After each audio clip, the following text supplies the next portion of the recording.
This was pretty impressive. Yeah, it was incredibly impressive, and I like what you just said right there. This is game one of a 17-game season. Yes. After having obviously training camp and an exhibition season, but their guys did not play in the exhibition season, or right. at least not very many of them. There's a very good case to be made that this is the beginning of this, not the end result. That you've mentioned it several times. That think about Tampa last year. That at the beginning of the season, Tampa was not a finished product. There was a lot of rough around the edges, but by the end of the line, they had figured it out and they looked like the team that was the team to beat. Well, if the same kind of arc for improvement is true for the beginning of this Rams season, to where they might be in the middle and towards the end, that offense is going to be unbelievably scary. It's honestly just going to come down to health. That's it. I mean, because McVay me and you both were talking about this. I never saw that same reaction that he gave Matthew Stafford after the game or during that last touchdown drive. I mean, it was like we see the games the same, and he unlocked some plays tonight where Matthew Stafford did things off schedule. Mm-hmm. It's one thing to run the play that's called and do what the play asks you to do. But when the defense counters and you don't have anything left, Matthew Stafford made that throw to Robert Woods. That was all improvised. Mm-hmm. That was backyard football. You go over there to the red car, turn around and stop, and I'll throw it to you. That's what that play was. And I'm just impressed with Matthew Stafford. The poise as if for a guy who honestly looked like he's been in this offense for a long period of time. Yeah, he looked incredibly comfortable, and they made a bunch of big plays. That's where I want to start next, Kirk. Some of those big plays that the Rams had, including that Van Jefferson play right out of the gate. That's all coming up next. It's the Coors Light postgame show on the ESPN LA Rams Radio Network. It's Chevy Truck Month, and Chevy offers LA's mega sports station has even more live and local. Hit it! LA Sports Talk. Start your day with LA's #1 sports morning show, Keyshawn in the Morning. Now with Max Kellerman. Hit it! Yes, I opened the door for Max to join this show on 710 ESPN. Keyshawn, J-Will, and Max goes until 10 a.m. Travis and Sliwa are talking Lakers, Dodgers, and Rams from 10 a.m. p.m. Travis and Sliwa gets an extra hour. Now with more live and local LA sports talk every single day. Then it's Mason and Ireland 1 to 4 p.m. And Sedano and Cap have your afternoon drive until 7. It's George Sedano. It's Scott Kaplan. Hit it! The new fall lineup with even more LA sports talk. Even more LA sports talk. 710 ESPN. Hey, it's Travis and Sliwa. Monday morning, we're all over the Rams game right here on 710 ESPN. Yeah, we will be, but that's not important. What is important, the best segment in LA radio, it's Ask Slee. You got one for us, Rampage? What do you got? Keyshawn in the Morning is even bigger. Max Kellerman is joining me. Rams house. On my show in the morning right in LA on 710 Travis and Sliwa, weekdays 10 a.m. to 1 p.m. on the home of Rams football and LA's talk all day long. 710 ESPN. Here, Keyshawn, J-Will, and Don't miss the Coors Light postgame show live. Join us Sunday night at HBC for a Rams postgame party. Hollywood Park Casino. Elevate your game. We'll see you Sunday night at the Rays Lounge inside Hollywood Park Casino. This,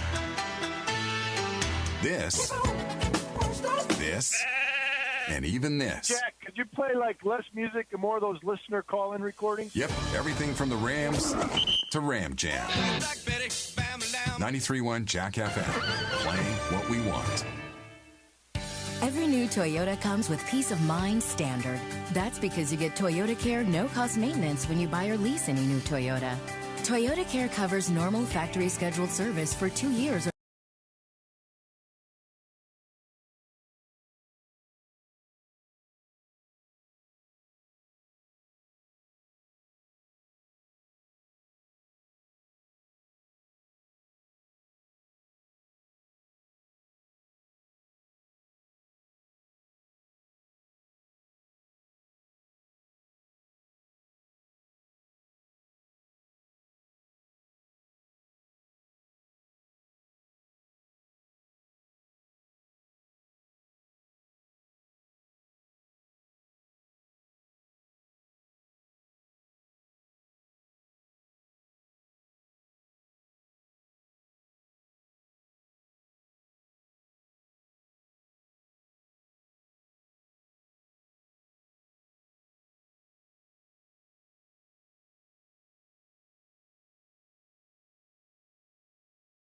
the Coors Light postgame show on the ESPN LA Rams radio network. We recap Rams-Bears tonight from SoFi. The Rams' fearsome defense shut down the Bears. It's tipped. It is in the end zone. Nearly intercepted. The Rams think they have it. Still no signal. It's a pick.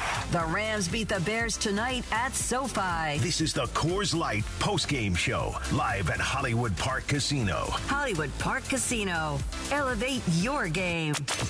Hi, this is Sean McVay of your LA Rams. The Rams play here. Leave it all on the field. 1, 2, 3. Leave it all here. We get you closer to all that went down right now on the Coors Light postgame show. Coors Light. Keeping Southern California chill all season long. The Coors Light postgame show.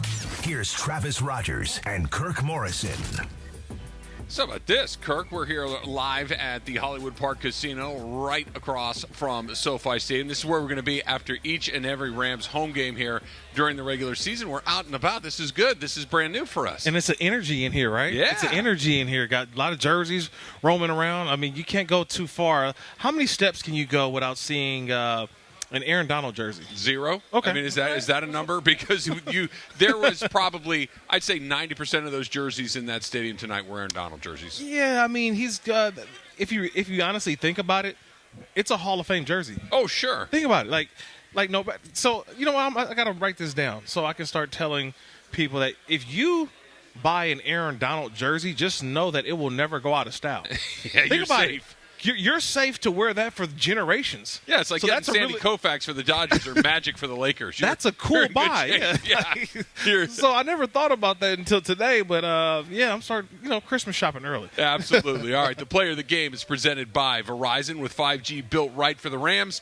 Los Angeles can scream, stream, and share every play in Verizon 5G quality. Who's the player of the game? Is there any question? It has to be Matt Stafford, doesn't it? Yeah, it had to be Matt Stafford. Yeah. I mean, think about it. It was his debut. We knew what the other guys would look like, but we wanted to see what would the quarterback look like. What would Matthew Stafford look like in his first time in a Rams uniform? And never really was a big fan of the Detroit Lion uniform, but for some reason that uniform on Matthew Stafford, it just fit. It just looked like he belonged. It looked like he's been a Ram before, and he went out there. He executed the offense. He made plays, and when he didn't make plays, the crazy part was he got on the same page with Robert Woods. I remember they missed a play early on, and you saw Robert Woods and him kind of come together and say, hey, we're going to come back, and I'm going to come back to you. It was fun that me and you were talking, and what I wanted to see, we talked about this in the pregame show, I wanted to see what the first 15 plays would look like for Sean McVay and Matthew Stafford. What would the first 15 plays look like? How would he get Matthew Stafford settled into this ball game?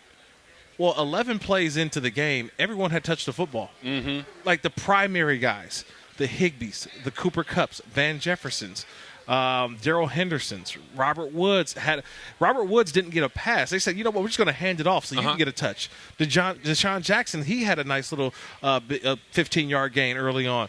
So it was easy throws, and Matthew Stafford really spread the ball around to where they just didn't key in on one person.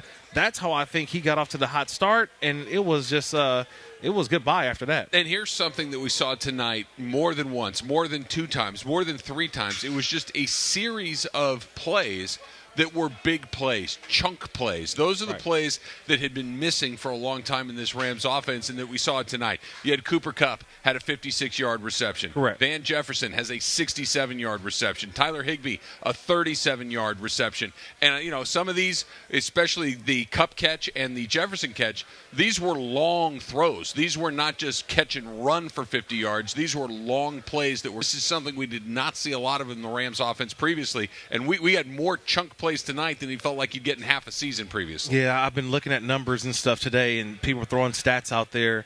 The 2 50-yard plays for Matthew Stafford today were the same amount that the Rams had as an offense last year. In a season. The whole entire season. We're talking about 16 games, and they got that done today. I tell you all the time, Travis, these standalone primetime games, it leaves a footnote. It leaves a memory into the minds of everybody who watched it. you wake up tomorrow and you're talking about, man, did you see those Rams last night? Whoa, man. And every cornerback, every defender in the league saw that. And now all of a sudden you're playing that I don't want to get beat deep.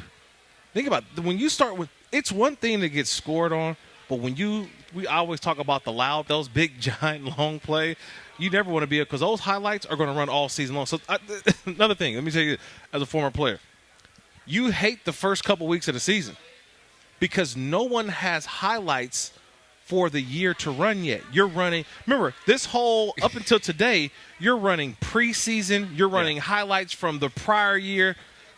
The first couple weeks, Cooper Kupp. You're about to see this Cooper Kupp, the Van Jefferson. Yeah. When people talk Matthew Stafford over the next week as they get ready for Indianapolis next week, they're going to show that play on repeat. I remember a buddy of mine, he got beat by Deshaun Jackson. It was week 2. We saw that play. Every time they talked Eagles, because this was when Deshaun did with the Eagles, that play would come on.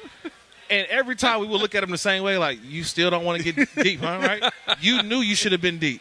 And so it was a constant reminder for him that you better get deep and do not allow some. We saw it, too. You mentioned this during the pregame show, that what is it going to sound like with a full SoFi Stadium where the game matters? Yeah. We saw some fans in there during the preseason, but that big play to Van Jefferson, just boom, that unbelievable cheer. You saw him getting loud during the touchdown drives, during those big chunk plays, that this is the environment. Big plays, exciting plays, a crowd that is absolutely into the game the way that it was tonight. Just an unbelievable atmosphere at SoFi. It's set up the way that you want this team to win football games. Is offensively scoring at will, but then all of a sudden you need your defense to make a play at the end. And then, oh, hello, by the way, the 3-time Defensive Player of the Year, Aaron Donald, smelled, blood in the water, right? The sharks are in the water, and he was hunting. And that's what this defense is going to be. I think this is what they're going to do. Fourth quarter, crowd going crazy because teams are trying to play catch-up with this high-scoring offense of the Rams. All right. 34-14, the Rams all over the Chicago Bears. We're going to hear from the head coach, Sean McVay. That is coming up next on the Coors Light postgame show on the ESPN LA Rams radio. LA's mega sports station has even more live and local. Hit it! LA Sports Talk. Start your day with LA's #1 sports morning show, Keyshawn in the Morning. Now with Max Kellerman. Hit it! Yes, I opened the door for Max to join this show on 710 ESPN. Keyshawn, J-Will, and Max goes until 10 a.m. You're satisfied. Travis and Sliwa are talking Lakers, Dodgers, and Rams from 10 a.m. to 1 p.m. Travis and Sliwa gets an extra hour now with more live and local LA sports talk every single day. Then it's Mason and Ireland 1 to 4 p.m. And Sedano and Cap have your afternoon drive until 7. It's George Sedano. It's Scott Kaplan. Hit it! The new fall lineup with even more LA sports talk. Even more LA sports talk. 710 ESPN. Hey, it's Travis and Sliwa. Monday morning, we're all over the Rams game right here on 710 ESPN. Yeah, we will be, but that's not important. What is important, the best segment in LA radio, it's Ask Slee. You got one for us, Rampage? What do you got there? Whose house? Rams' house. Travis and Sliwa, weekdays 10 a.m. to 1 p.m. on the home of Rams football and LA sports talk all day long. 710 ESPN. Don't miss the Coors Light postgame show live. Join us Sunday night at HBC for a Rams postgame party. Hollywood Park Casino. Elevate your game. We'll see you Sunday night at the Rays Lounge inside Hollywood Park Casino. Yeah.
Stafford's debut under center. Play action. Stafford looking for a target. Under pressure. Lets it go. Back of the end zone.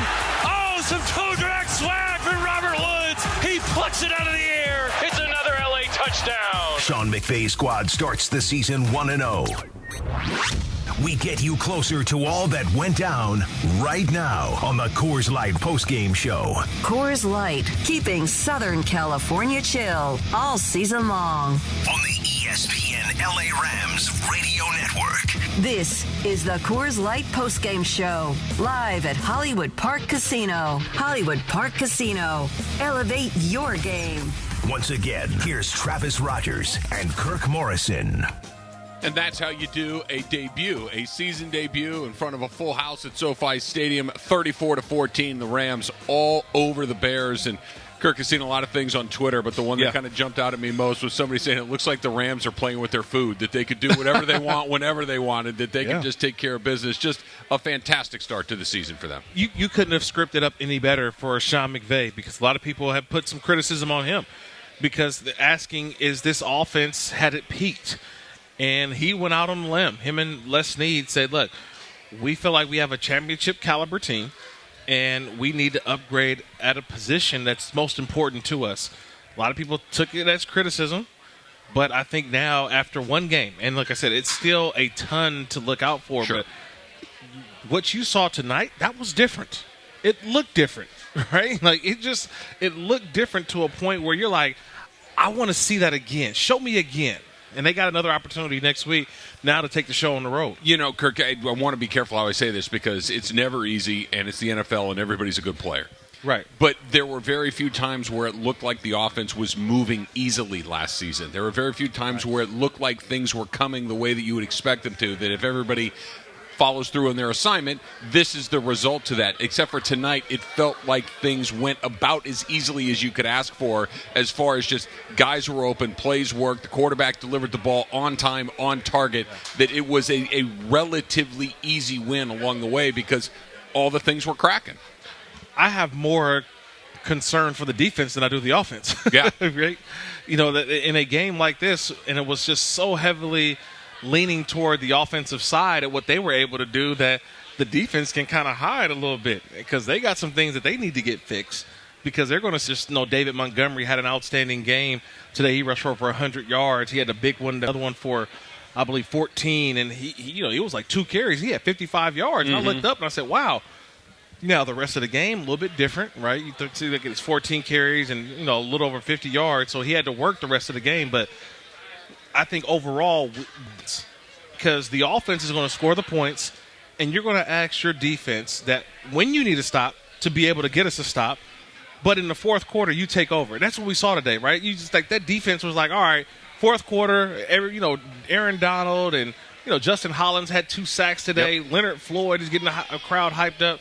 My pick to click for David Long, man, stepping up as well. So I thought that the offense, some of the deficiencies that the defense had today, because they played so well. We're not going to talk offense tomorrow. We're not going to talk about the run.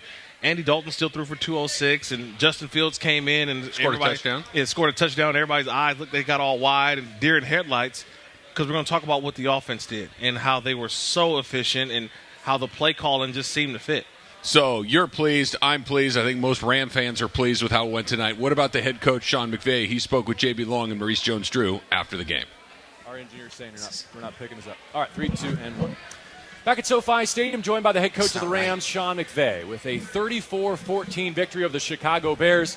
Sean would never want to make this win about one person, but when you go out and acquire someone of Matthew Stafford's caliber, was this the opening night you had in your mind's eye? Yeah, the goal was to be able to win as a team, and that's what it's always about. I thought he did a great job. It was kind of a strange game. I thought the defense did an amazing job in the first half, really slowing them down and having some key fourth down stops. The turnover in the red area was huge. And we really only had 20 plays offensively, but we were certainly explosive. And then I just love the way that he came out in the second half, led us on a handful of touchdown drives. And I was really encouraged to get the run game going a little bit towards the end of the game. And I thought Darrell Henderson did a nice job. But this is, we got a long, long way to go. But I was really pleased with Matthew's ability to just make plays and be able to control the game. Coach, you guys are able to neutralize the defensive line of the Bears, who have Khalil Mack, Robert Quinn, Hicks. What was kind of the game plan going into it, and how proud of you, your offensive line, of neutralizing those guys? Incredibly proud, Mo. They did a great job. Anytime that you go against Khalil Mack, you've got Robert Quinn screaming off the edge. Akeem Hicks is a nightmare to deal with.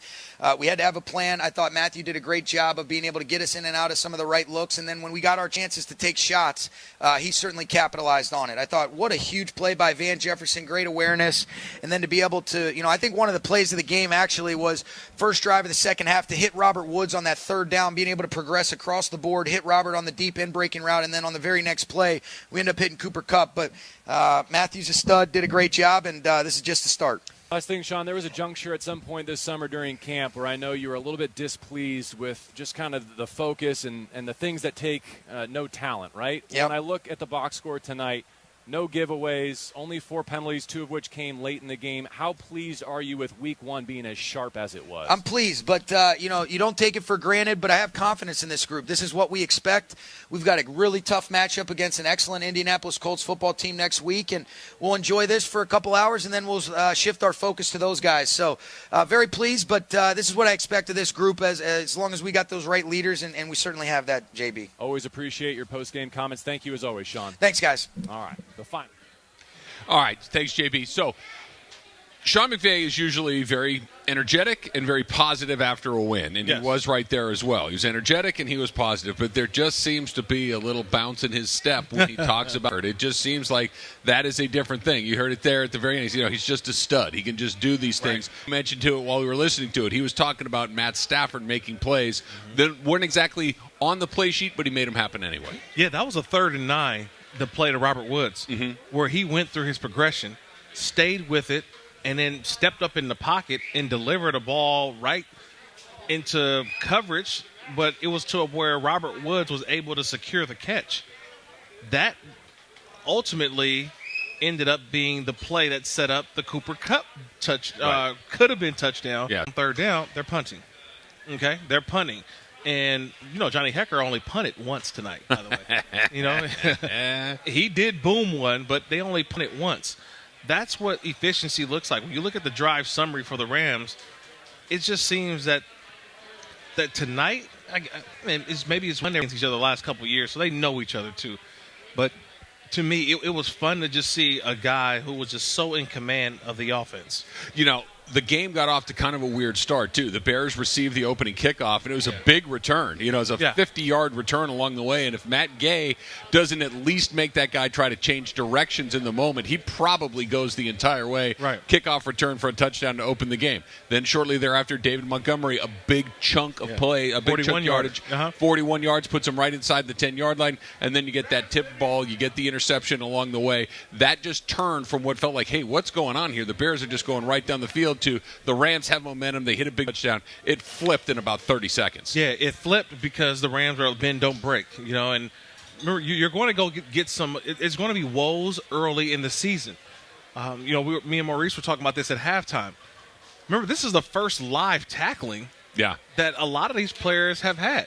First live tackling a lot of season. A lot of these guys did not tackle to the ground.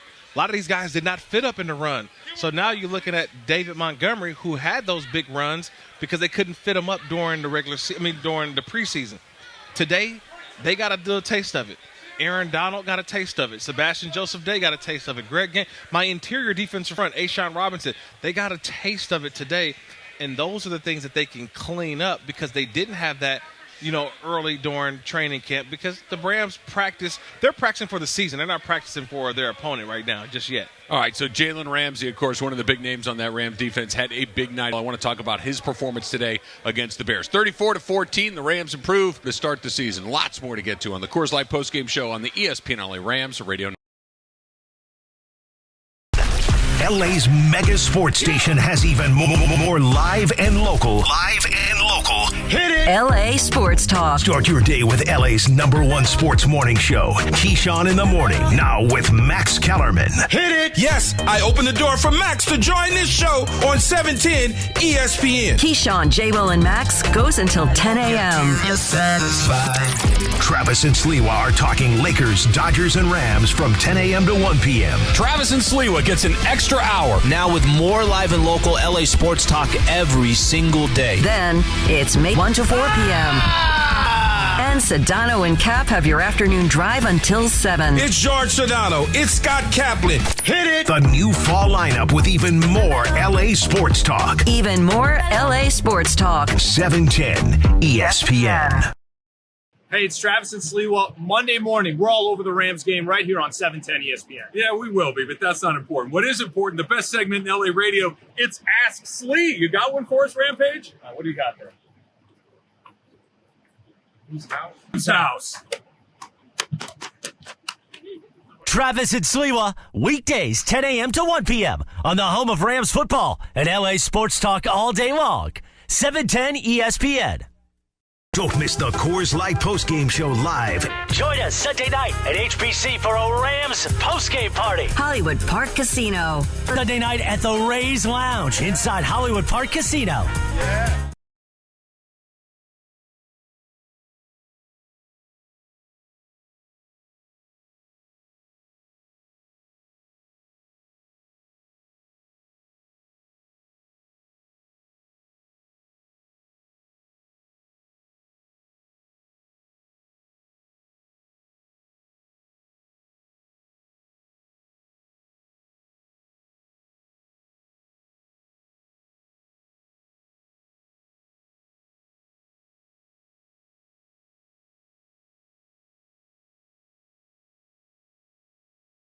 This one he will not miss. Week 1 Rams-Bears at SoFi is a final. Aaron Donald's first sack of 2021. This is the Coors Light postgame show live at Hollywood Park Casino. Hollywood Park Casino. Elevate your show. On the ESPN LA Rams radio network. We recap Rams-Bears tonight from SoFi. Coors Light. Keeping Southern California chill all season long. Once again, here's Travis Rodgers and Kirk Morrison. 34-14 is the final score from SoFi Stadium. The Rams beat the Bears. The Rams with 21 points there in the second half. And you said it during the halftime show, Kirk. I said to you, it felt like the Rams were in control of this game, 13-7 at the half. But you look up, you only have a 6-point lead. And you said, no, they're in control of this game. Yeah. Just wait what's getting ready to go in the second half. What did you see that you knew was going to happen in that second half? Well, first they were getting the ball. So remember, they won the toss. They deferred. So that means they're going to get the ball to start the second half. And the one thing I can say that we've learned from Sean McVay throughout his first 4 seasons as the head coach, the Rams make adjustments at halftime. They do.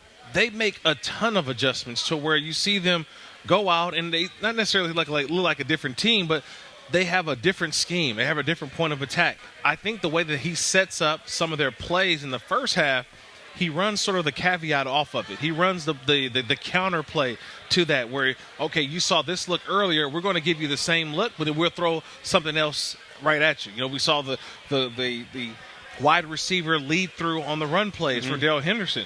And you saw they wanted to get the running game going in the second half because it was non-existent in the first half because you were completing everything. So I just felt that he couldn't even open the offense in the first half because they were doing so well. It's like I can't do I don't more. have to go into my bag, right? I don't have enough plays. And so I think second half they wanted to get settled. They wanted to do some things that definitely could have helped this offense, get the ball down the field, spread it around a little bit. But again, I kept saying it. This was a team project. Everybody had a piece in this win, and that to me is what's going to help this Rams team continue to get better and better. Look, Cooper Kupp led the team in receiving. He's going to lead this team in receiving. You think so? I think. Oh yeah. It's not even. I mean, come on. He's the best route runner on the team right now. And everybody else has a role, and I think you know what your role is, and you're happy about that role because everybody is going to touch the football. I know I'm going. It's about what I'm going to do with it. Yeah. When I get it. When honestly. I get my shot. What am I ready to do? Tyler Higbee, we saw him. He had a couple game. opportunities. Van Jefferson, we saw he had the big touchdown. Robert Woods, to me, is still that Swiss Army guy, right? Swiss Army knife guy. Receiver. Today, got one out of, and ran the ball like a running back today. And made a spectacular catch in the back of the end zone, too. That, like you mentioned, that Matthew Stafford made a great throw. He extended the play with his legs, all of those things. But the big part was the catch in the back of the end zone. That was an unbelievable grab. So I think, everybody's fed, right? You get to the table, and no one's looking around and say, hey, man, I want to get fed, too. I think this was a good job because that's what head coaches have to do as well. Head coaches have to massage the egos. It's always something. And look, I know this Rams team that we've seen, these guys are very humble. You know, everybody's cheering for each other. They all pull for each other. But, you know, as you're winning, hey, I want to get some stats. I want to go out there and get my numbers up. They all watch fantasy, or they play fantasy. So it's like, I'm not getting the fantasy numbers that I may get. But you know what? Today, it was a win, and you're excited to go out and compete again. What do you think is going through Sean McVay's head right now? And what I'm asking is this, is he makes the move during the offseason. He decides that Jared Goff is not going to be the future quarterback of this team. They're going to make a trade. They go and they find Matthew Stafford. Right. It's kind of his handpicked guy. Matthew Stafford decides, in North Carolina, I want to come to Los Angeles. And then you have a game like this tonight where he is not good. He's very good. He's borderline excellent tonight. Okay. I'll give you the numbers one more time. 20 of 26, 321 yards, 3 touchdowns, and most importantly, no interceptions and 1 sack. Right? Just 1 sack. That's credit to the offensive line. That's a credit to him for getting rid of the ball on time. It's going through Sean McVay's head right now, thinking, I've just got 16 more games to go. It's a long season. There are a million variables. But as far as my vision goes, that looked pretty close. Yeah. He's trying to have 6 interceptions. Yeah.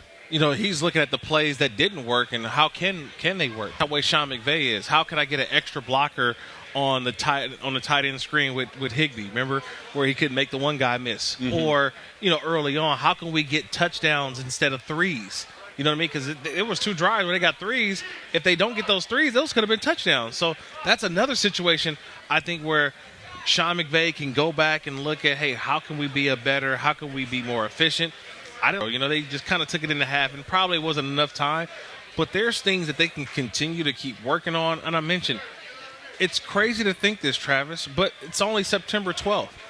The offense is going to look different just by November alone. Yeah, it won't be the same. It's not going to take the whole season. It could take a quarter of the season, half the season, and hopefully it's better at that point than the rest. Let's pause 10 seconds for stations to identify themselves on the ESPN LA Rams radio network. Hi, this is Matthew Stafford of your Los Angeles Rams, the home of Rams football. Hi, this is Coach Sean McVay. KSPN, Los Angeles. 710 ESPN. All right, so, Kirk, I want you to listen to this. This was Matt Stafford after the game talking to Michelle Tafoya on NBC, talking about his communication with his new head coach. I don't know. I mean, he was just did a great job calling the game. I mean, shoot, we had some guys wide open for some huge plays. Our guys make great plays on the outside, but we're constantly trying to see where each other are at. I've got great trust in me to go out there and execute what comes to mind to him. And our guys up front did a heck of a job keeping me clean tonight, let me operate and do my thing.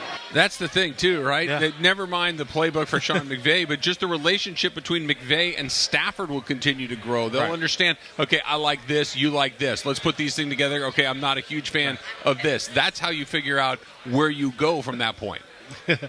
Yeah, because it's always, to me, it's always about the relationship that you have to have as a coach and a coordinator, that you're able to think about this.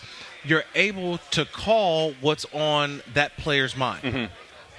I saw this the other night. You know, I was watching the Buccaneers and Cowboys, and remember we were talking about it, that 2-minute drill at the end where Tom Brady's down, and the Buccaneers are down, I should say. He is the Buccaneers. I think you're okay saying that, yeah. And they needed a field goal to win. And there was a play coming in, and for people who don't know the communication from the coach to the helmet, I know what that communication is like. And you could tell he's in there, and he's like, yeah, like, I got this. I want to run that play. But it's part of what what Sean McVay and Matthew Stafford will go through this season. What plays do you like in certain situations? 3rd and 4s, the 3rd and shorts, 3rd and mediums, those types of plays. You want to be able to recite them and not even have to think twice about it. Like, there's a call that comes in and you're like, wait, what? Right. No, but it's like, oh, Sean calls. Okay, here we go, fellas. Because you know that it's going to be a successful play, and it also brings out the best in you as a quarterback. All right, let's take a look at what's coming up for the Rams next week in Indianapolis. That's straight ahead on the Coors Light Postgame Show on the ESPN LA Rams radio network. It's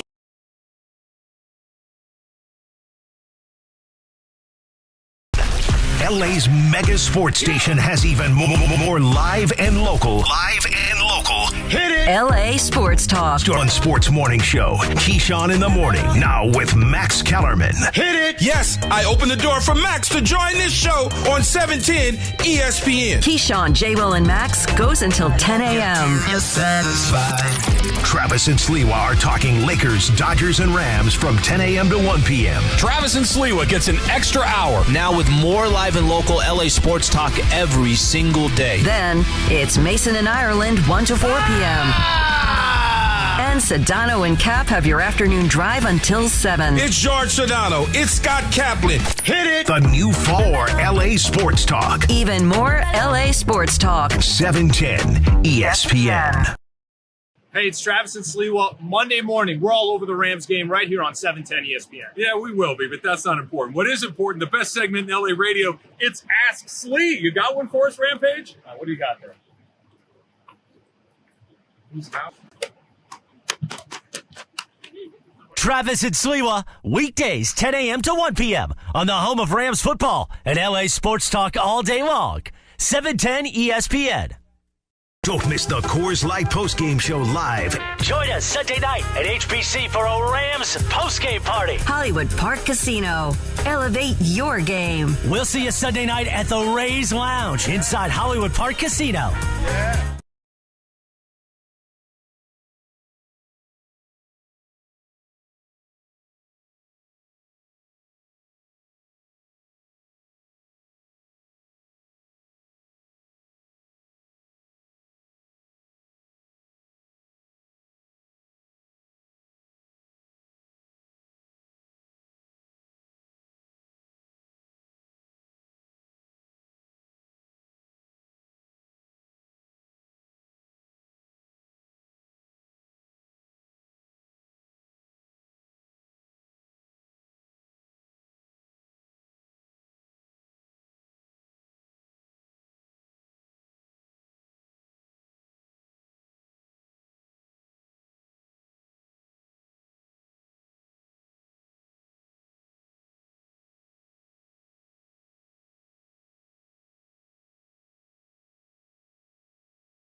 Burchell got in today, a rookie at the cornerback spot.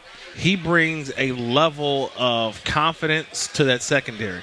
So a couple of other things happened today. Let's talk a little bit about Justin Fields. Didn't play much, only attempted a couple of passes. Only ran the ball once, but he ran it in for a touchdown, his first NFL. What are they doing? Why play both of these guys? Andy Dalton was okay. He wasn't great. He was Andy Dalton. He's almost exactly what you would expect to get from him. But they did sprinkle in a little Fields along the way. Why? You see, they running that highlight again. I told you. I just saw it again. These highlights are going to run all night long, I tell people, for the next couple of days. But for Justin Fields, and this, I think some people in Los Angeles can think about this. Back in 2016, the Rams had to make a similar decision. But they weren't as talented of a team, I think, as the Bears. The Bears have talent. They're not a bad team. They just need a quarterback. I mean, think about this. If I put Matthew Stafford on the Bears right now, they're a playoff team. Probably. I wouldn't Is say that how bad the Lions were, Kirk? Yeah. You look at that quarterback play from Matthew Stafford tonight, and you see how sharp and crisp and efficient all of it was with Matthew Stafford running things. And then you think that the Detroit Lions go every season, they go 7-9, 6-10. Once in a while, maybe they'll go 10-6. But there was no consistency there. Is that how bad that? Matthew Stafford did not look to be any part of that problem. Well, and then also think about it. When you needed your defense to make a play, your defense made a play today. We saw that with Aaron Donald and the crew. With Detroit, wasn't like that at all. But also you think about the mind that outside of Jim Caldwell, I think he had nothing but defensive-minded coaches. Yeah. You go back to Jim Schwartz, Matt Patricia. I think you could throw in I want to say he was there also with Marinelli at the end. Maybe. I got to double-check that. But the rapport that he has with Sean McVay is something different. And I think that is what I think the Rams' offense is going to continue to click on and can bank on, that their relationship will continue to grow, because other than that, defensively, that relationship will get better and better as well with Raheem Morris and the other guys. All right, so 1-0. They beat the Bears tonight. Yes. Coming up next, the Indianapolis Colts. They go on the road to Indy next week. They got the early game. They got that 10 a.m. game. So, anytime a West Coast team heads to the Eastern time zone to play that early game, we always kind of keep our eye on that. Indianapolis loses today to Seattle. In fact, all four NFC West teams won their debuts. Yes, they did. So everybody in the NFC West 1-0. What are we looking at Indianapolis? Well, the hard part is that I think Indy is still on. I think that they don't change time zones. Okay. That they go to. Yeah, they're Indiana and Arizona. They don't. They don't change. Right. So this is a noon kick for them. Yeah. It will go to, I think, an Eastern kick later on when daylight savings come. But this is actually a noon kick. So the body clock's got to get up early. That's why you mentioned it was so impressive to see the 49ers win in Detroit. It was impressive to see Seattle win in Indianapolis. And then it was also impressive to see a noon kick again, Arizona beating Tennessee. That's hard on the body, because now you're playing locally in your area at 10 a.m. The Rams are going to have to go up against, does it, though? I always say the NFL doesn't give you any favors. They put you on Sunday night football. Turn around and make you play early next Sunday. And not the late game. Right. An early game in that early window. So you will be battle tested. You will be trusted. But they got a challenge. And that challenge is that Colts defense, that they've got the Darius Leonards. They have the guys up front. They drafted the Kwity Pays and all the guys. They got some guys who can definitely come out and make some things happen. You look at the NFC West today, too. The Rams put 34 points on the board. The 49ers scored 41. Arizona had 38. Seattle bringing up the rear as far as points in week one, but they had 28 along the way. Is this how it's going to be until they get into the division and start playing each other with some of these good defenses? Or are these defenses that are going to put up 30 points more often than they don't? No, I believe, like I said earlier, I think so, that the best defense probably will win the NFC West. I think that's what it's going to come down to. Because the offenses that I'm watching Kyler Murray operate today, he's going to be a handful. Mm-hmm. Now you add in DeAndre Hopkins and A.J. Green, all that. Same thing when I look at the 49ers. Trey Lance comes in, he throws a touchdown. Jimmy Garoppolo still effective. And then you throw in Seattle, who run the similar offense of what the Rams run because their new offensive coordinator, Shane. And Russell Wilson looked to be in his prime MVP-looking self. So it's going to be about what defense can make stops. That's the defense that I think will win this division. All right, we're going to hear more from Sean McVay coming up in a little bit. We'll hear from some Ram players as well, including Matthew Stafford. The Rams beat the Bears 34-14. For more postgame coverage, you can listen to us on our flagship station, 710 ESPN. This has been the Coors Light postgame show on the ESPN LA Rams Radio Network. Thank you for listening. LA's mega sports station has even more live and local. Hit it! LA Sports Talk. Start your day with LA's #1 sports morning show, Keyshawn in the Morning. Now with Max Kellerman. Hit it! Yes, I opened the door for Max to join this show on 7 ESPN. Keyshawn Max goes until 10 a.m. You're satisfied. Travis and Sliwa are talking Lakers and Rams from 10 a.m. to 1 p.m. Travis and Sliwa gets an extra hour now with more live and local LA sports talk single day. Then it's Mason and Ireland 1 to 4 p.m. And Sedano and Cap have your afternoon drive until 7. It's George Sedano. It's Scott Kaplan. Hit it! The new fall lineup with even more LA sports talk. Even more LA sports talk. 710 ESPN. Hey, it's Travis and Sliwa. Monday morning, we're all over the Rams game right here on 710 ESPN. Yeah, we will be, but that's not important. What is important, the best segment in LA radio, it's Ask Slee. You got one for us, Rampage? What do you got there? Whose house? Whose house? Rams' house. Travis and Sliwa, weekdays 10 a.m. to 1 p.m. on the home of Rams football and LA sports talk all day long. 710 ESPN. Don't miss the Coors Light postgame show live. Join us Sunday night at HBC for a Rams post party. Hollywood Park Casino. Elevate your game. We'll see you Sunday night at the Rays Lounge inside Hollywood Park Casino. Yeah.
Monday Night Football tonight. The Rams beat the Bears tonight at SoFi. What a night for Matthew Stafford's debut under center. Stafford under center with Henderson is single back.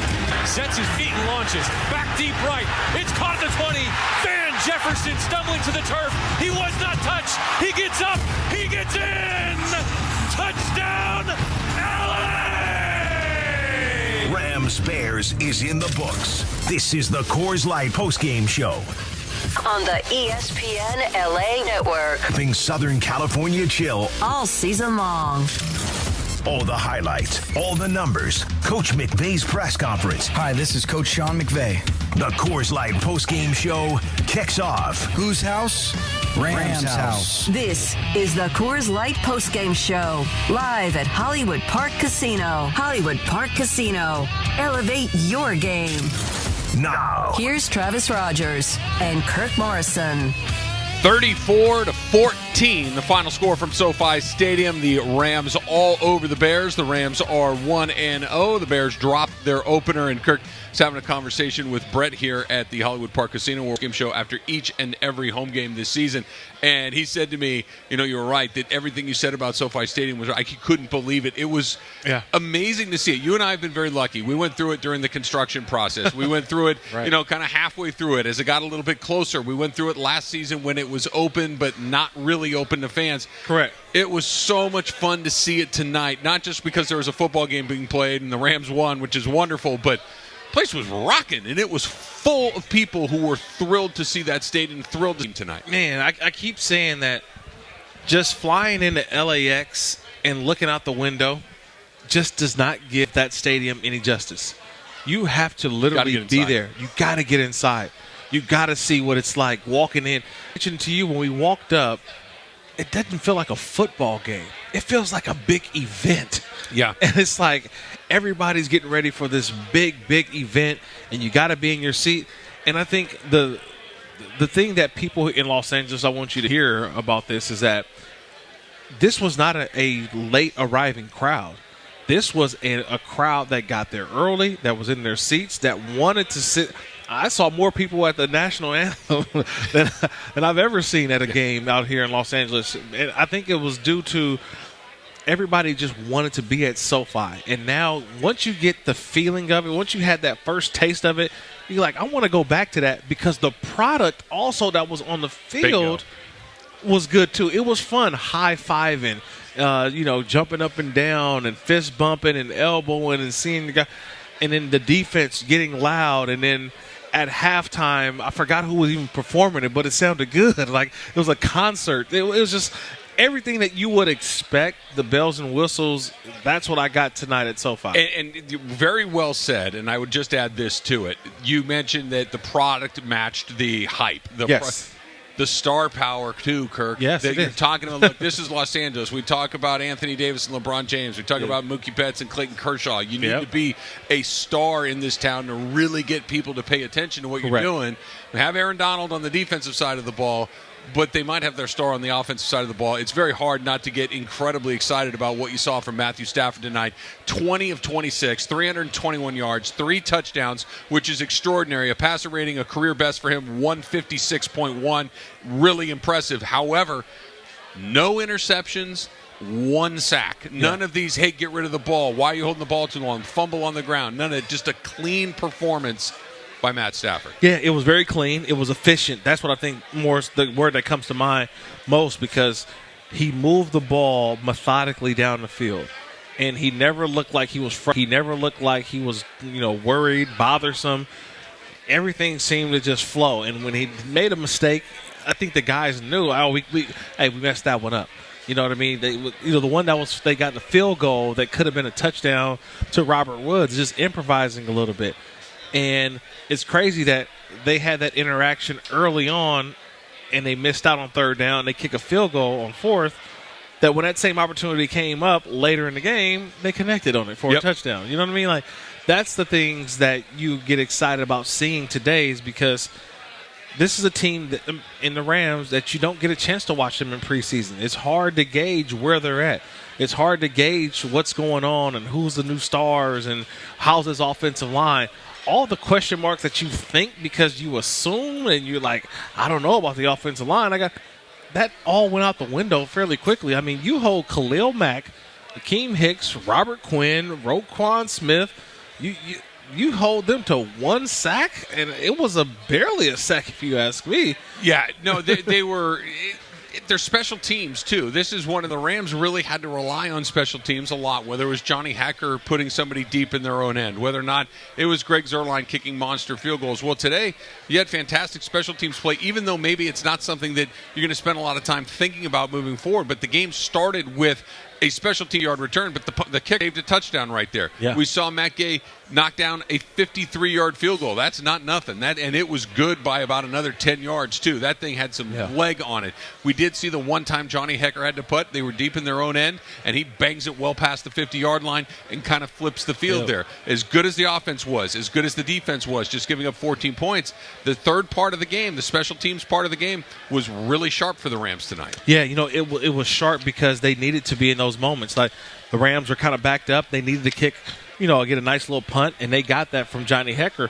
And look, a lot of it was because, you were in a battle for your job, too. Now, that when they traded Corey Bojorquez, and where they trade? Green Bay. Mm-hmm. They traded him to Green Bay. Once they did that, then obviously Johnny Hekker felt like, hey, I'm still a part of this team. I'm going to go out, I'm going to play and do everything to the best of my ability. But their new special teams coordinator, Joe DeCamillis, is giving them, I think, just a different way of doing things. Now, let me circle back.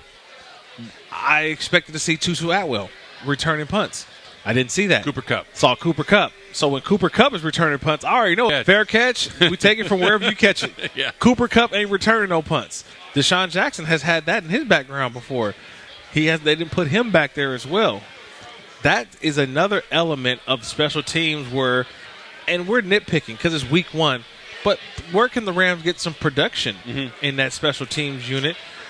They may not even need it, but when you have new coordinators and you have guys who are in new positions, and yes, you are going to need some extra ways to get some more points or be able to assist in points at some point. So we talked about Matthew Stafford and his 321 yards. He connected with just about everybody all night long. 7 catches for Cooper Kupp, 2 for Van Jefferson, including a touchdown. Tyler Higbee had 5 for 68 yards. Right. Robert Woods had a touchdown, 3 catches. Deshaun Jackson, 2. Darrell Henderson, 1. Okay. The Rams also ran the ball pretty well by the end of the night. It took them a little while to get going. Right. And certainly later in the game, they were more run-oriented than they were earlier. But Darrell Henderson finished tonight 16 carries, 70 yards. He had a touchdown from the 1-yard line as well, about 4.5 yards a carry. It took a while to get rolling, but Darrell Henderson had a good night. Is it a situation where the Rams are going to have to throw to run? I think because their passing game is going to help out their running game. Because teams are going to come in and try to play a lot of zone. They're going to try to play guys back and force Matthew Stafford to have to make some decisions. But if you keep loosening them up, if you keep throwing the ball over the top, those safeties can't creep up in the box. Right. Now you always have to designate a safety to either be one in the deep middle or you're going to have cover 2, which 2 guys who are going to be at depth, they'll react to the run late, but they're going to be playing for coverage. That's what the Bears have to figure out how are they going to handle. So they didn't do that today. And so I think that's the hard part for, I think, a lot of coaches is trying to find that happy medium with that, Travis. When you're looking at Indianapolis and then they have Tampa after that. So obviously, those are their next 2 games. And their coaching staffs go to work on seeing the film that they put together tonight against the Bears. Is that something that they're looking at, trying to figure out a way to take what you just described away? Oh, yeah, absolutely. That's the name of the NFL because people look at, and I learned this, you can see something one week and everybody's like, man, how did this team last week? Take, for instance, everybody saw Stanford lose to Kansas State. And then put everyone was like, oh, man, look at that. Well, the mistakes that they had, we correct those mistakes. They're going to get another opportunity and go out and correct those mistakes. They're going to get another opportunity and go out and be able to go play. Well, just so happened USC was there, and they stomped USC in the Coliseum. Football is a game of matchups. It may not be a better matchup for you in this week, but it could be a better matchup for you next week. That's what you're seeing throughout college, like throughout the NFL. You see it in college football. It's about matchups, and today's matchup was just advantage Rams. Advantage Rams. I just thought that the receivers better outing than they did today, and it was Darius Williams. It was Jalen Ramsey, David Long. They all played well. No, they all did. I mean, really, there was not a spot that you looked at. They said, okay, yeah, that was good, but maybe a little bit of the run defense early, but they seem to get that cleaned up. You mentioned no Tutu Atwell today. Of course, he was their second-round draft pick this year, their first overall pick, considering they didn't have a first-rounder. Yeah. The other big name that they went out and acquired because Cam Akers was down, they go out and they make a deal for Sony Michel, and I thought maybe we might see a little little bit of him tonight. He just touched the ball once tonight. 1 carry for 2 yards, Kirk. Yeah, he will be a big part of it. I think he will start to get more and more confidence, but more and more reps as the season goes along. He was a number 2 back. So when they spilled Darrell Henderson, Sony Michel came in. There was no Jake Funk. There was no third or fourth running back. So to me, when Sony Michel comes in, you're going to have full confidence that he can run the whole offense, but also be able to pick up the blitzes. And that's what Matthew Stafford really, he excels when everything's picked up, or he can locate it before it even happens. Because he's not afraid to take a shot. He's not afraid to take a hit, but you just don't want to get those screaming linebackers that hit you right up underneath the chin. Yeah, speaking of, like, that old guy from the Raiders that used to do that along the way. All right. Rams up next, the Indianapolis Colts. You're going to hear from the Rams quarterback. He had a great night tonight, Matthew Stafford. You'll hear from him when we come back on the Coors Light postgame show on 710 ESPN.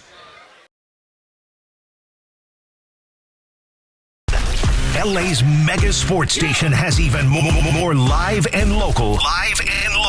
Hit it! LA Sports Talk. Start your day with LA's #1 sports morning show, Keyshawn in the Morning. Now with Max Kellerman. Hit it! Yes, I opened the door for Max to join this show on 710 ESPN. Keyshawn, J-Will, and Max goes until 10 a.m. You're satisfied. Travis and Sliwa are talking Lakers, Dodgers, and 10 a.m. to 1 p.m. Travis and Sliwa gets an extra hour now with more live and local LA sports talk every single day. Then it's Mason and Ireland 1 to 4 p.m. And Sedano and Cap have your afternoon drive until 7. It's George Sedano. It's Scott Kaplan. Hit it! The new fall lineup with even more LA sports talk. Even more LA sports talk. 710 ESPN.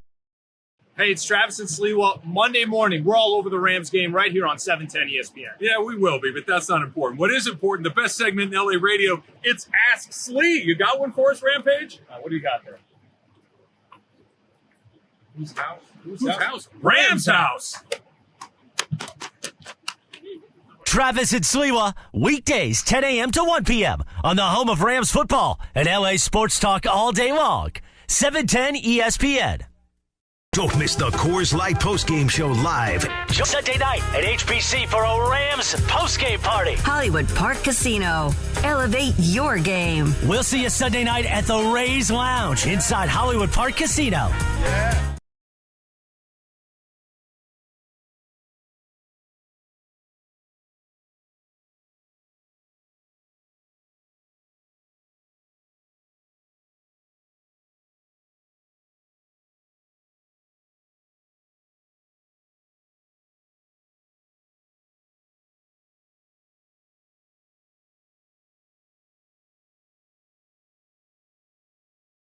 Defense shut down the Bears. It's tipped. It is in the end zone. Nearly intercepted. The Rams think they have it. Still no signal. It's a pick. The Rams beat the Bears tonight at SoFi. This is the Coors Light postgame show live at Hollywood Park Casino. Hollywood Park Casino. Elevate your game. Hi, this is Sean McVay of your LA Rams. The Rams play here. Leave it all on the field. 1, 2, 3. Put it all here. We get you closer to all that went down right now on the Coors Light postgame show. Coors Light. Keeping Southern California chill all season long. The Coors Light postgame show. Here's Travis Rodgers and Kirk Morrison. 34-14, the final SoFi Stadium. The Rams all over the Bears. It felt like a runaway early in the second half, and Kirk, it felt like it could have been a lot more lopsided than it actually was, and they did win by 20 points. It didn't really feel that close, did it? No, it didn't feel close because the Rams were such in cruise control. Everything was boom, boom, boom, touchdown, boom, boom, boom, field goal, boom, boom, punt. And it never really felt like the Bears' defense were going to stop whatever the Rams had presented. I think you had some moments because the game on the score looked close, but it was more plays run by the Bears compared to the Rams. But you just knew the feel of the game was that I thought the Chicago Bears just didn't have enough. They didn't have enough against that outfit, against the Rams. They're going to get better from this. They got some teams. They're going to play. NFC West. So you're going to at some point, right? You want them to pick someone off. Yeah, you got to pick somebody off. But I think for what we saw today, I don't think they're a bad team. I think they're a good team, but it's going to come down to what they do at the quarterback spot. I mean, Andy Dalton he's Andy Dalton, and he's not a starter anymore in this league. He's a spot starter, but not a guy that he's not going to lead you to no Super Bowl.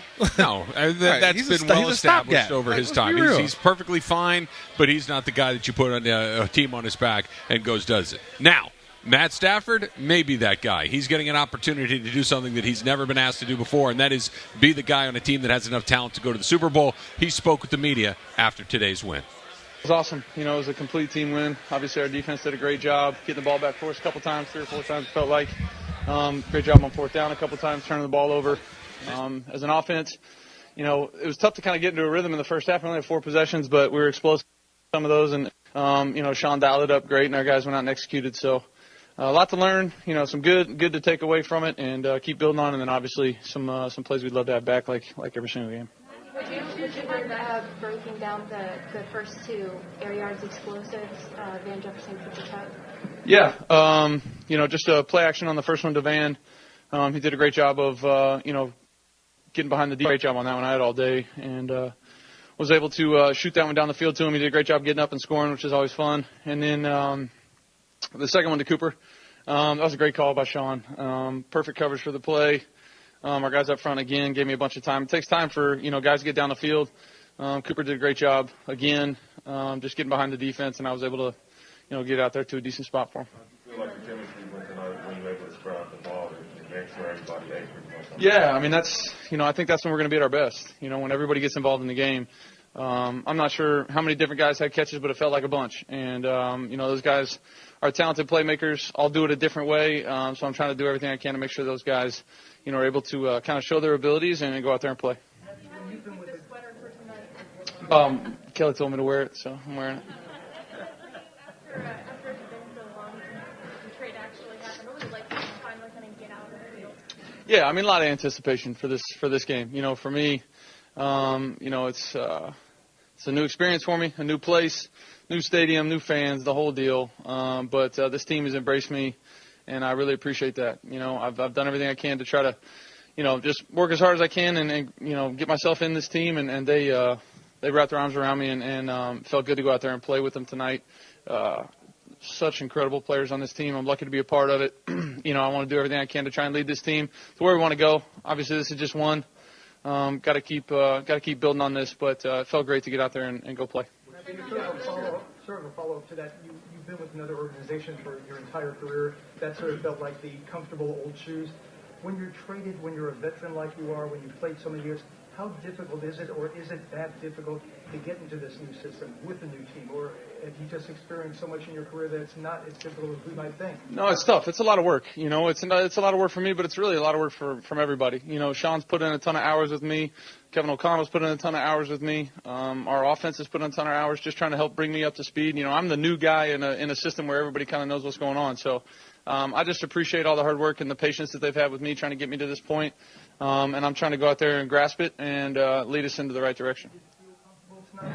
Yeah, once the ball snaps, it's football. We're new plays in a new stadium, throwing to guys in a different uniform, but I'm happy where I'm at, and I'm pleased with how it went tonight. After the touchdown, there was no panic. Go ahead. There was no panic when the touchdown was called back and Henderson ran it. Are you guys just gaining that confidence in the red zone this early? Yeah, obviously we didn't come away with points we didn't come away with a touchdown on one. I felt like we should have. That was on me. I wish I could have, given Robert a better ball on that. I think it was the second or third drive of the game, whichever one it was. But yeah, Cooper didn't score on the one. And then it was great to see the guys up front just push the line of scrimmage and let Hendo walk in. So I thought it was great. On that play, I thought it was great. Really, late in the fourth quarter, being able to just run the clock out. We were running the ball. Cooper had a huge 3rd down and 13 conversion on just a bubble behind the line of scrimmage, and our guys outside blocked for him. So it's fun to be a part of those drives where you're winning the game, and you're able to kind of put the finishing touches on it. After the touchdown, you kind of had a strut. What was the atmosphere like? What were you feeling? I was feeling good. That's a pretty good start. So I was happy for our team, happy for Van. He's had a great offseason, a great lead up to the season, and to catch it, fall down, get back up, and get it in the end zone. I mean, that's a huge play, a huge momentum thing, especially right after our defense got us a turnover, got us the ball back. I mean, that was, a big play after a big play is a lot of fun to be a part of. I don't know, man. I was just jacked up and having fun out there.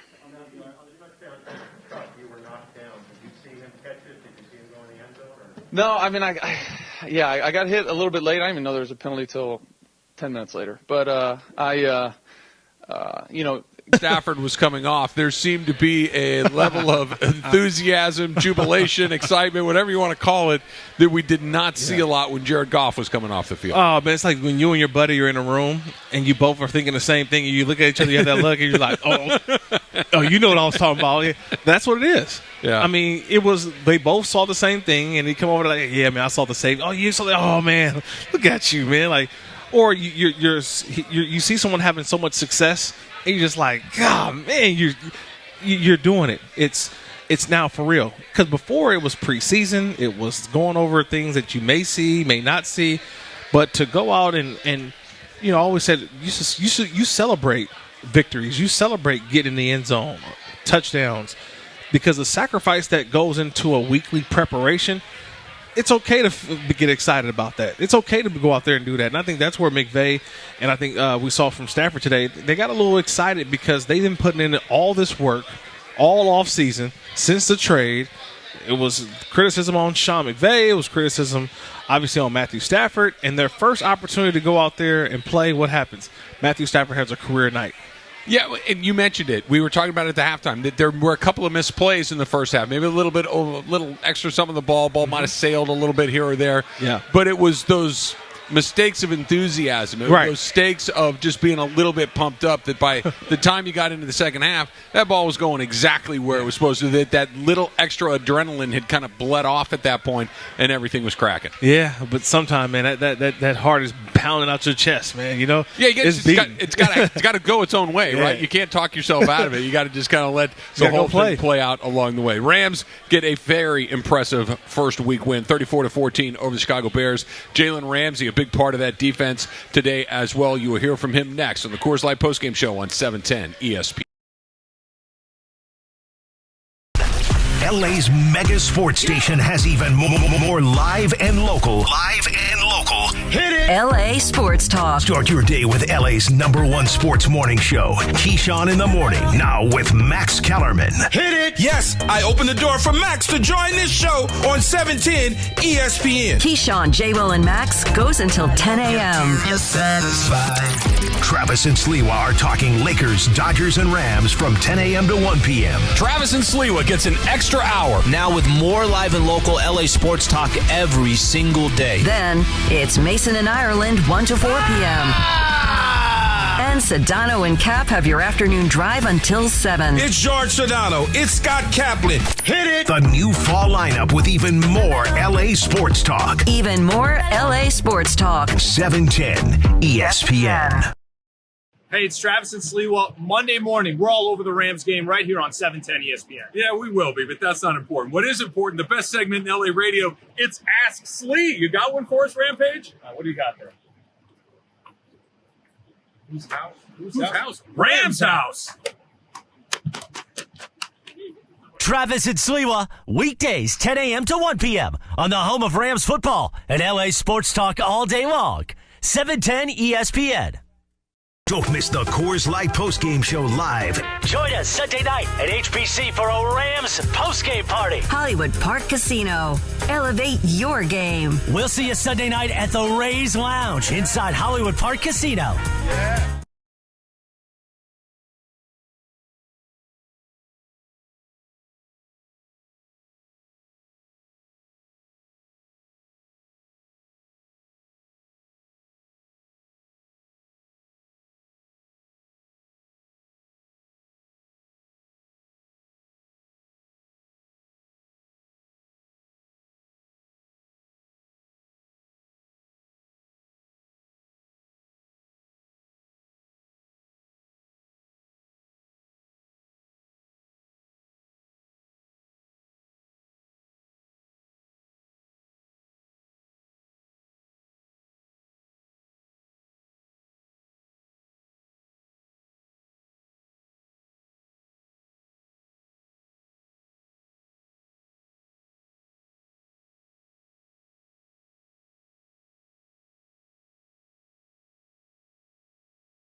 all that went down right now on the Coors Light Postgame Show.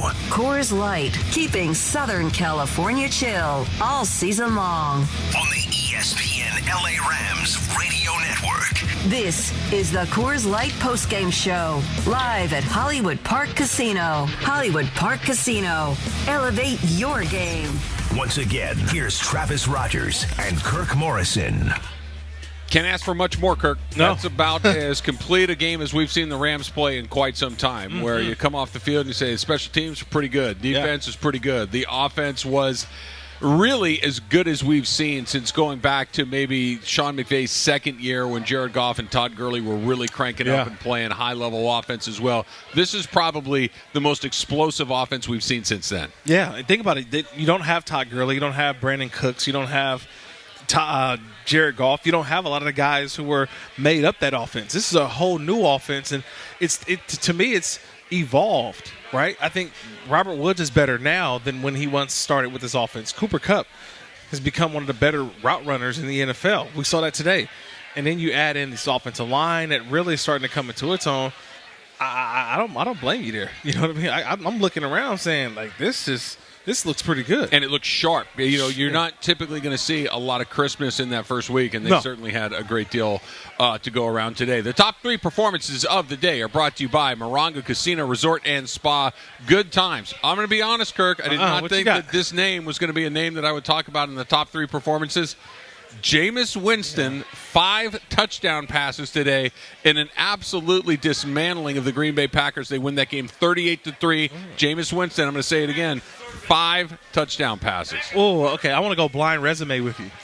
You ready? Yeah. Blind resume. So 2 quarterbacks in the same game. One quarterback goes 14 of 20, 148, 5 touchdowns. Another quarterback goes 15 for 28, 133 yards, 0 touchdowns, but 2 interceptions. Mm-hmm. One of these quarterbacks is Aaron Rodgers. One of these quarterbacks is Jameis Winston. I would have put my money that the guy who went 15 of 28 for 133, no touchdowns, 2 interceptions, I would put my money that was Jameis Winston. That was Jameis. And that just goes to show how much Jameis, and a lot of people said that this could be the year that people forget that Jameis Winston was a Heisman Trophy winner. He was one of the better quarterbacks in the league. He threw 30-plus touchdowns 2 years ago. Exactly. I mean, now he threw 30-plus interceptions, too. But we saw him come into the Coliseum and tore the Rams up. I mean, that was only a couple of seasons ago, so he can certainly play. So a big game for him. One game, you don't want to make too big of a deal about it, but Aaron Rodgers and the Packers look bad, Kirk. They do. Yeah, it was one game, and I think just the emotions. The Saints are a team that's displaced. You know, they're not practicing and playing games in New Orleans. And so now the game was moved to, I believe, Jacksonville today. So it was a lot going on for Aaron Rodgers and those guys. But this is what's part of the NFL now. Because everyone's going to say, yeah, you should have been over here. Well, they said Aaron Rodgers should have been practicing instead of chasing waterfalls in Hawaii. Yeah. But people are going to continue to bring that up. Say, hey, this is supposed to be your last dance. This is supposed to be a team that's supposed to go to the Super Bowl. You can't keep losing games like this, so he has to answer those questions. Yeah, no, he did not look good. I still think it's probably going to be okay. I still have a lot of faith in Aaron Rodgers. It'll work out. Speaking of guys you have a lot of faith in, our second top performer of the night, how about Patrick Mahomes? He brought the Chiefs all the way back against the Browns. Browns are a very good team. Yeah. It's a good game, 33-29, the final score. The Chiefs win it. But Patrick Mahomes, 27-36, 337 yards, and 3 touchdown passes, and he did it again. They were down by 10-plus points in the second half. They went in and won it anyway. Yeah, you have to go out and just like I said, put the costume on, put the cape on. You utilize your superpower, and the superpower for a guy like Patrick Mahomes is just follow me, just get on my back, and I'll make it happen. But a lot of it too is Tyreek Hill. I know we can talk a lot about the performance of Patrick Mahomes, rightfully so. But Tyreek Hill with 11 catches, 197 yards, he really brings a spark.